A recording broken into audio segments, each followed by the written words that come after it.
Hey everyone, Jesse here again.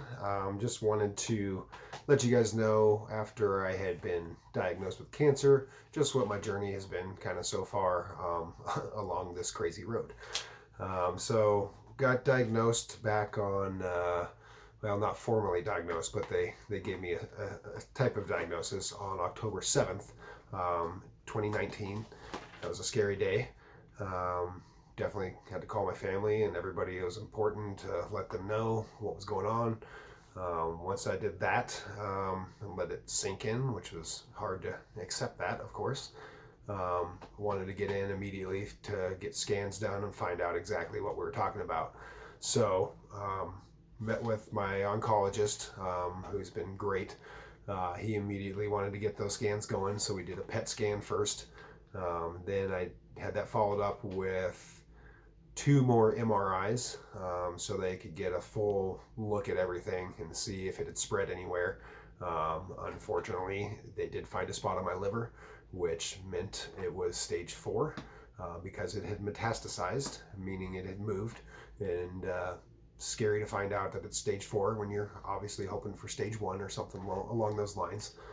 But yeah, stage 4. So they told me it's definitely something that we can work with, and they're going to do everything possible. It's beatable, so that was huge for me. I didn't know where I stood.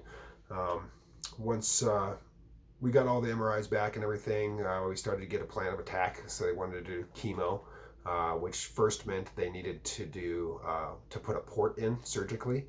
It's a little spot on my chest. You can't really see it probably, but a little spot right over here.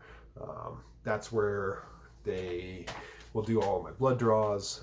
Chemo goes in right through there. So just a necessity part of chemo.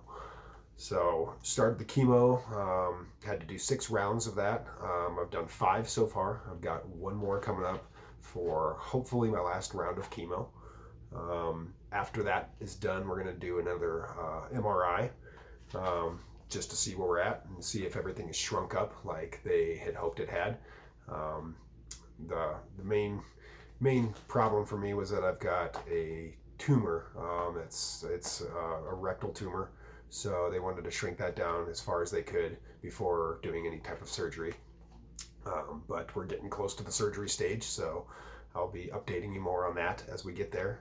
There's also been plenty of doctor visits in between all of this with my oncologist. Surgeons. I've met a few different surgeons because I'm going to have, like I said, rectal surgery.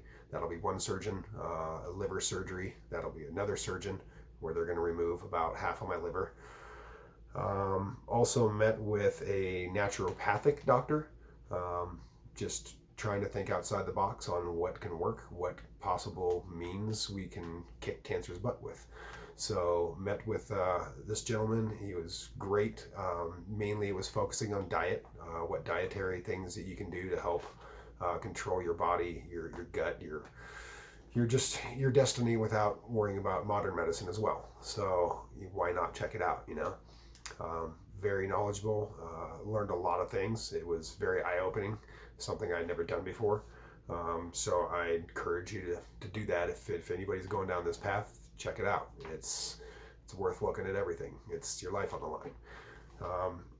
Also, I have a spiritual healer that I didn't know too much about that.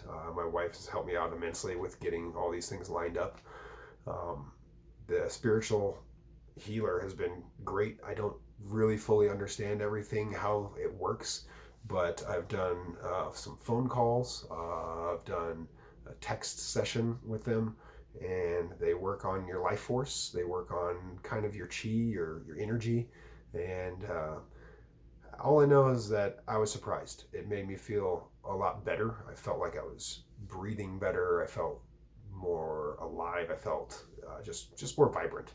So like I said, I don't understand. I don't pretend to understand. I know how it all works, but I encourage that as well. That's been something that was something I didn't expect, and it's been great. So check out a spiritual healer. That is something on the list worthwhile, definitely to check out. As far as side effects that I've had, side effects can range from all sorts of things. Neuropathy is one of them, which is going to be tingling sensation in your hands, your fingers, your feet, your toes. I've been on the lucky side. I've just dealt with that a little bit here and there. Currently, I have one finger that has a little bit of numb tingliness to it, but I've talked to other people who are going through the exact same thing I'm going through at the exact same spot and time, round 5 chemo, and they're dealing with worse side effects. So I'm lucky. I'm on the good side of things. Also, doing everything they tell you to do helps with all that. Drinking lots of water, doing a little exercise, just getting out, walking around a little bit. Also, keeping yourself warm when it's cold. We're out here in Colorado. It's winter and it's cold.